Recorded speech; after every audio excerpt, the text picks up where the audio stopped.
Hello YouTube, this is Dan 1000 ASINs coming at you with another video. In my social media, I get a lot of questions on Instagram, X, etc. And often I don't have time to answer them piecemeal, so I thought I'd just put together this video with 10 fairly interesting questions, and I'm just going to answer thoroughly now that I have a little time to answer these. And if you do have a question for me, I am always listening. I'm not always responding immediately, but ask your question on any of my social media and I will get back to you, whether it's this format or another.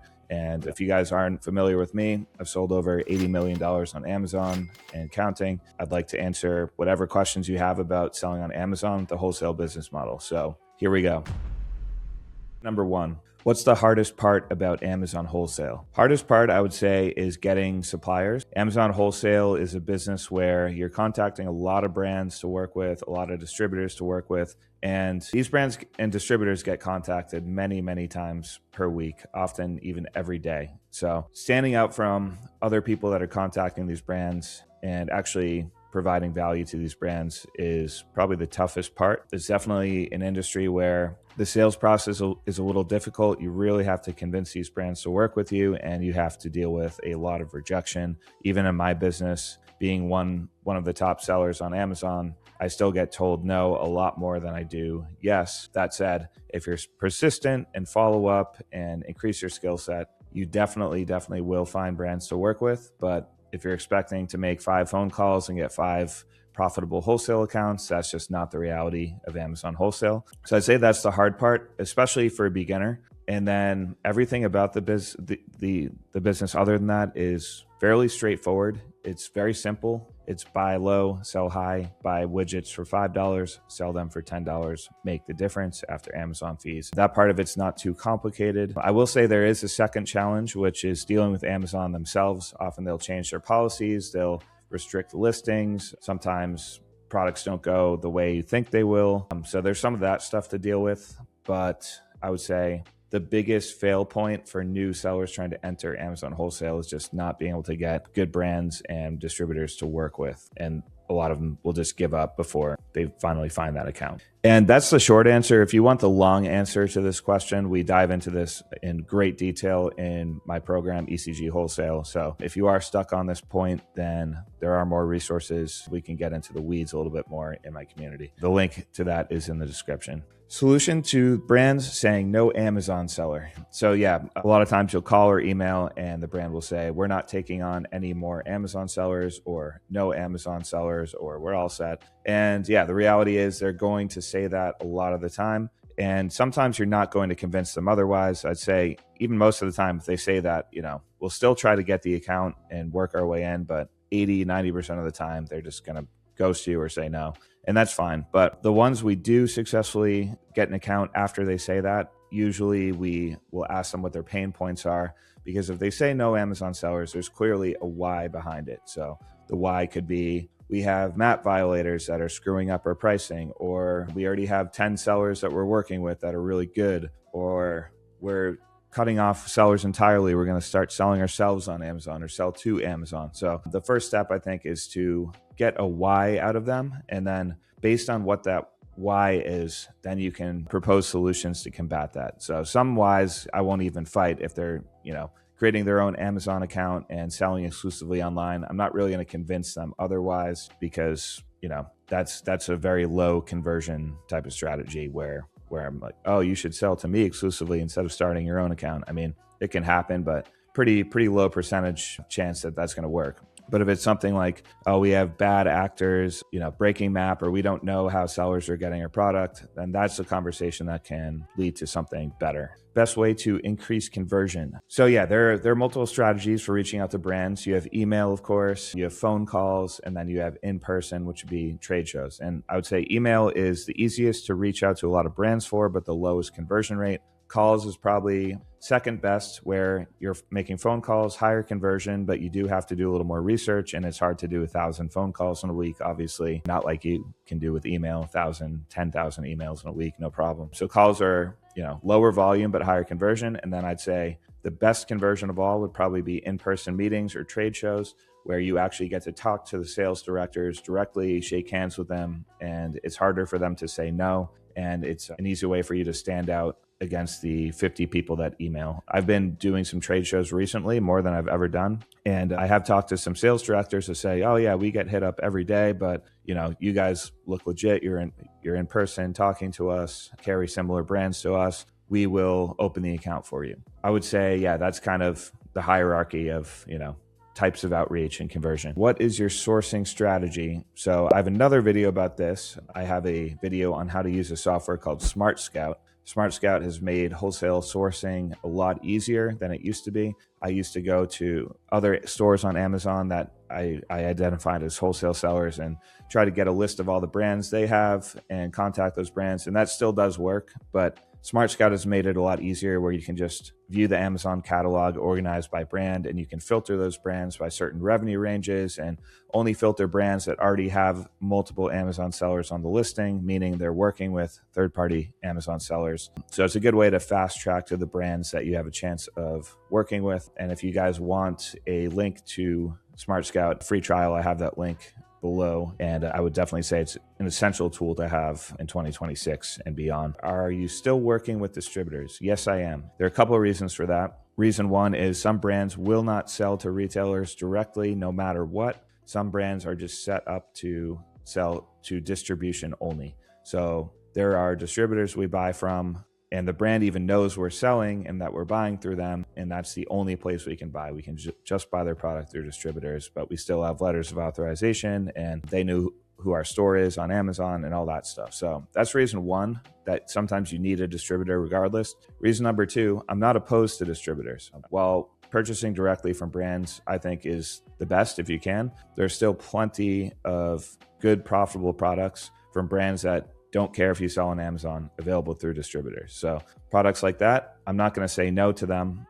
You do run a small risk if the brand doesn't know who you are. You might be contacted by that brand, or you might get gated for that brand, but that's a risk I'm willing to take. It doesn't happen often enough where I would swear off distributors. So, and one advantage to working with distributors, often products are not MAP protected, so you can always be moving products. When you are working directly with brands, if they have a MAP policy, if you want to work with that brand long-term, often you have to adhere to that MAP, and sometimes bad actors will undercut you. So distributors are more like free market products that go up and down, and the brands don't necessarily know who you are, but they don't necessarily care either, don't have the ability to police the channel to a great enough extent to take you down. So I'm not opposed to distributors at all. I'd say right now my business is about 80% brand direct, 20% distributors. Yeah, it'll probably stay around that, but I am not opposed to distributors whatsoever and still work with them and recommend you do too, especially if you're stuck trying to get brand direct relationships to start.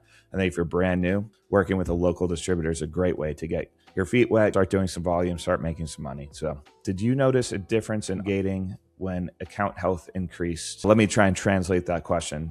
So account health, you have a score. I think that's what they mean. Your score will start at 200 with a brand new account and go all the way to 1,000. It's based on how many successful orders you're completing. And the theory is if you have an older account, a more trusted account with more sales under your belt, more brands will automatically ungate for you. And yes, I have noticed that. I noticed, the first year of my account, I was gated for pretty much everything. I was gated for entire categories and I had to ungate those. Then I was gated for brands within those categories. I had to gate those. And I do feel that my account had more and more street cred where I would just be automatically ungated. However, gating is changing right now. The past 6 months, it has been honestly insane for brand gating. Even accounts like mine that are doing tens of millions a year. I got regated on a bunch of brands that I was previously approved for.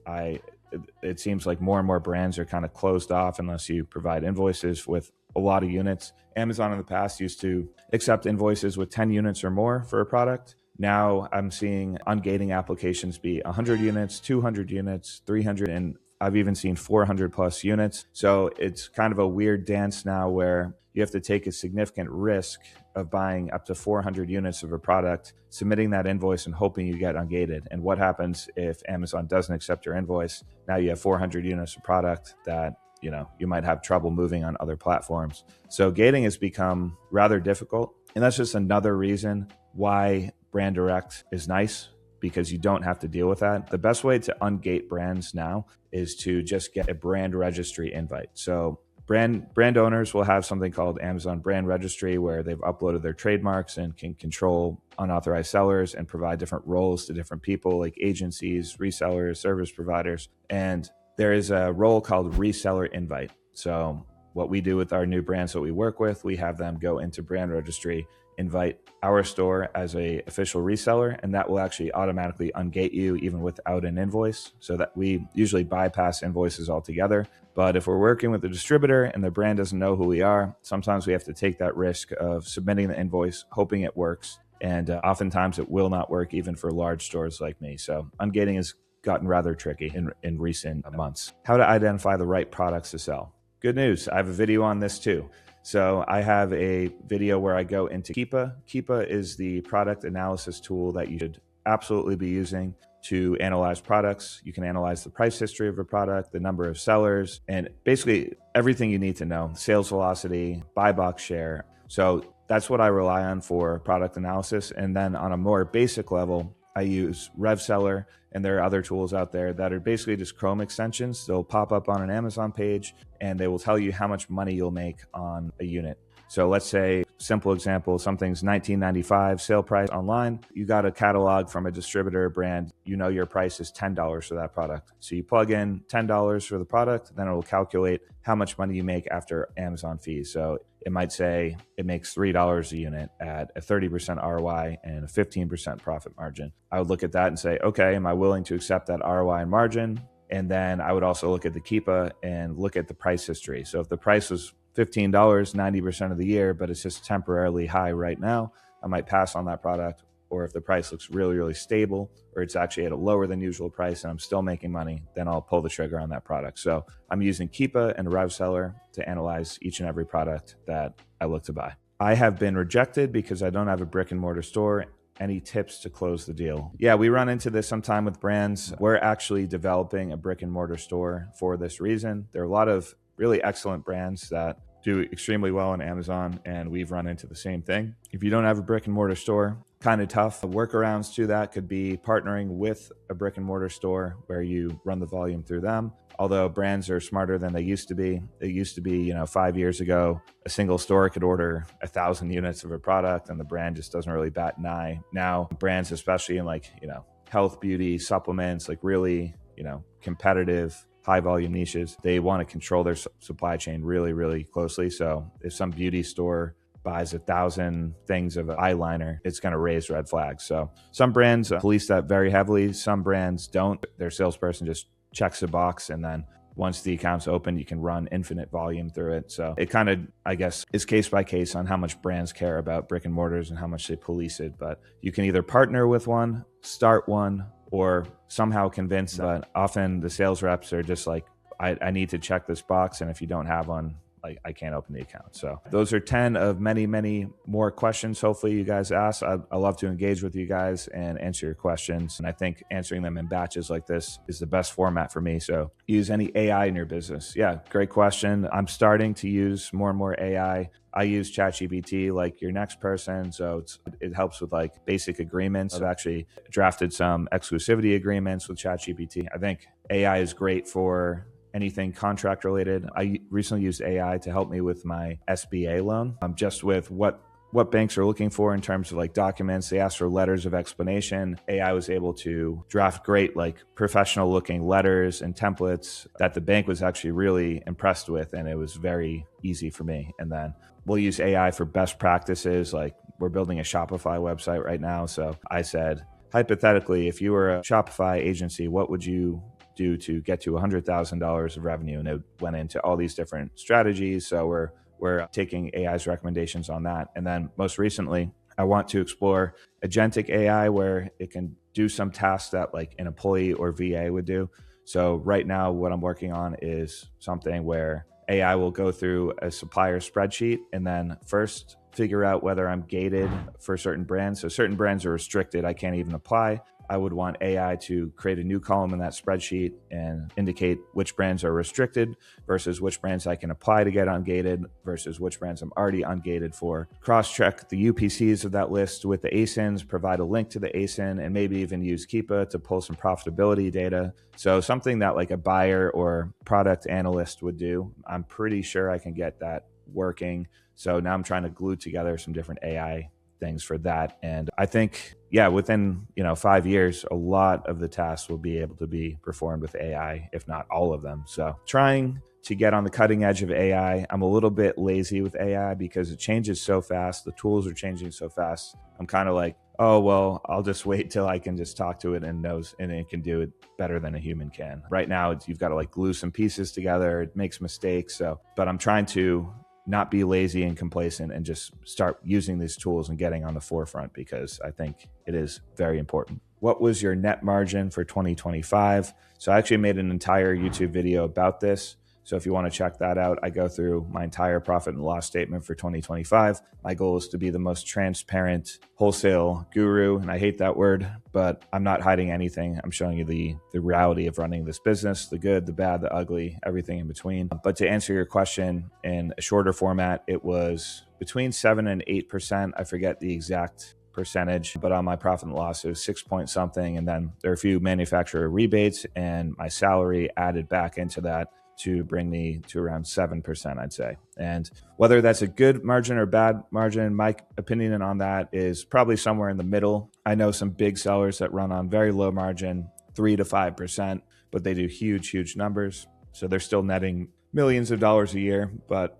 on a pretty tight margin. And then I know other sellers on the opposite end of the spectrum that are netting, 15% net after all their overhead and everything. So I think I lie somewhere in the middle, and my personal goal is to get my net margin to around 10 to 12%. I think that's close to the best you can do for high volume Amazon wholesale. Yeah, so hopefully I was able to provide some value for you today. And as you can see, selling on Amazon in 2026, it's not all butterflies, rainbows, sunshine. It's a highly lucrative opportunity, but it's highly competitive as well. And if you liked what you heard and this is intriguing to you, I do have a community of like-minded sellers where I teach you basically everything you need to do to get set up for success in these modern Amazon times. And I've helped countless students, scale up from 0 to 6 figures a month, or students transitioning from arbitrage, seeing the writing on the wall and wanting to get into a more sustainable business model like wholesale. So if you like what you see and want more information on that, you can click the link below and schedule a call with my team and see if we can help you out. Thanks for watching. We'll see you in the next video.